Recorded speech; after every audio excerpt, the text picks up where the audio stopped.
अब अजीत पवार के आने के बाद से उनके ऊपर जो आरोप लगा है करप्शन का, उसके ऊपर आपकी पार्टी कुछ करेगी या नहीं करेगी? हमारी पार्टी का स्टैंड बिल्कुल क्लियर है। किसी पर भी कोई भी आरोप हो, केस हो, वो जैसे है वैसे ही चलता रहेगा।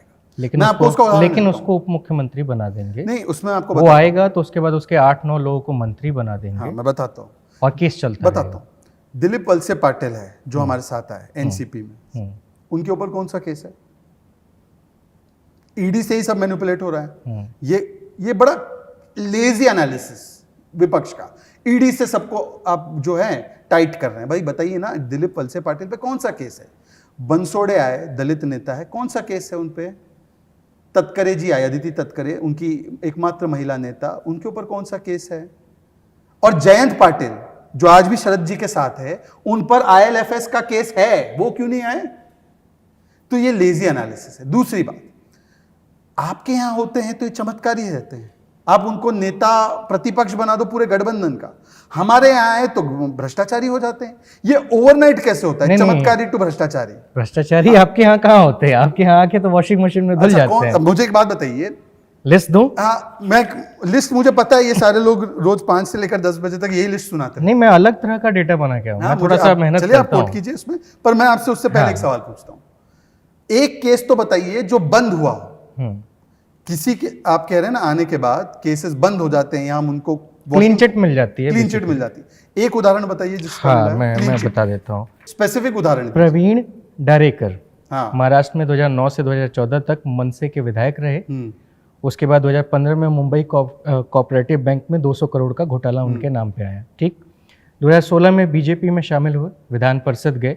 2022 में आर्थिक अपराध शाखा ने उन्हें क्लीन चिट दे दी। अच्छा, आप मुझे बताइए कि अगर किसी के ऊपर इतना प्रमाण है और कोई भी एजेंसी जांच करने के बाद उसके ऊपर सबूत और तथ्य होने के बाद अगर कोई ऐसी क्लोजर रिपोर्ट डाल देगा तो कोर्ट एक्सेप्ट करेगी क्लोजर रिपोर्ट को? और वहां पे केवल एक साइड के लॉयर नहीं होते हैं, इनमें से जो भी विपक्ष के नेता है उनके भी लॉयर वो खड़े कर सकते हैं कि देखिए इनके खिलाफ ये सबूत है, आप क्लोजर मत करिए। कोर्ट ने क्लोजर दिया है उस पर। दूसरी, मैं आपको इसी का उदाहरण बताता हूं, महाराष्ट्र को ही उदाहरण बना के। प्रताप सरनाइक का नाम आपने नहीं लिया। प्रताप सरनाइक का नाम लेना चाहिए था। प्रताप सरनाइक जब उद्धव सेना में थे, वो हमारे साथ आए। प्रताप सरनाइक जब उद्धव सेना में थे, एमवीए की सरकार, मतलब उद्धव जी की सरकार थी, उनके ऊपर एक केस चल रहा था। उद्धव जी की सरकार ने मुंबई पुलिस के द्वारा ईओडब्ल्यू, इकोनॉमिक ऑफेंसेस विंग से रिपोर्ट डलवाई कि इनका पूरा केस गलत है, इनके ऊपर कोई केस नहीं है। उनकी सरकार थी। हमारी सरकार जून 2022 में बनती है। दिसंबर 2022 में ईडी हाईकोर्ट के सामने खड़ी होकर कहती है कि उस समय जो पुलिस ने रिपोर्ट दी थी वो गलत है, प्रताप सरनाइक पर केस चलेगा। यही मोदी जी की गारंटी है। चाहे कोई व्यक्ति हमारे साथ अलायंस में आए ना आए, अगर उस पर केस है तो वो केस चलेगा। मुकुल रॉय की बात कीजिए। मुकुल रॉय उपाध्यक्ष बने, फिर भी सीबीआई ने उनको नारदास कैंप में बुलाया, उनके से ग्रिलिंग की, और ये लोग कहते थे कि मुकुल रॉय भ्रष्टाचारी को ले लिया। आज मुकुल रॉय टीएमसी में वापस चले गए हैं, तो क्यों लिया है ममता दीदी ने उनको वापस? हमारे यहां थे तो केस चल रहा था, क्यों आपने उनको ले लिया? तो अभी तक आप लोगों ने इनको जेल में क्यों नहीं डाला? जेल में डालना भाई साहब ऐसा है, लालू प्रसाद यादव जेल कब गए और उनको कन्विक्शन पहली बार कब हुई? 34 वर्ष लग गए। हमारी एजेंसी का काम, सर क्यों लगता है 34 वर्ष? क्योंकि आपको कोर्ट को पूछना चाहिए।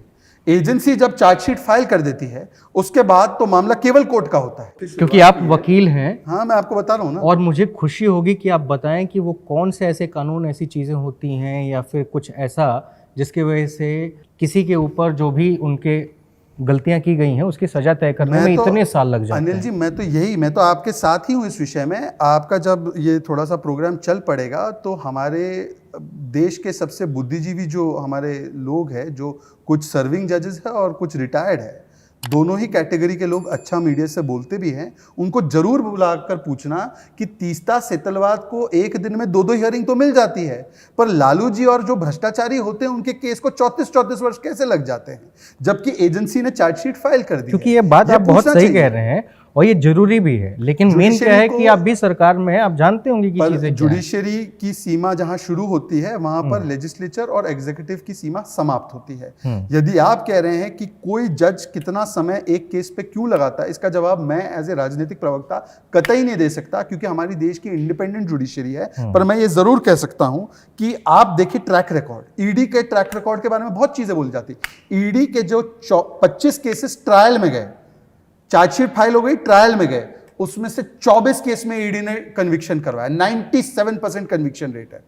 मतलब कि ईडी के केसेस कितने स्ट्रॉन्ग तरीके से वो बनाती है और सारे भ्रष्टाचारियों को जेल में डालती है। पर सवाल यह है कि जब चार्जशीट हम डाल देते हैं, एजेंसी डाल देती है, सप्लीमेंट्री चार्जशीट हो जाती है, तब ट्रायल को शुरू होने में और ट्रायल को समाप्त करने में इतना समय क्यों लगता है? इसका जवाब मैं नहीं दे सकता, इसका जवाब केवल जुडिशरी के लोग दे सकते हैं।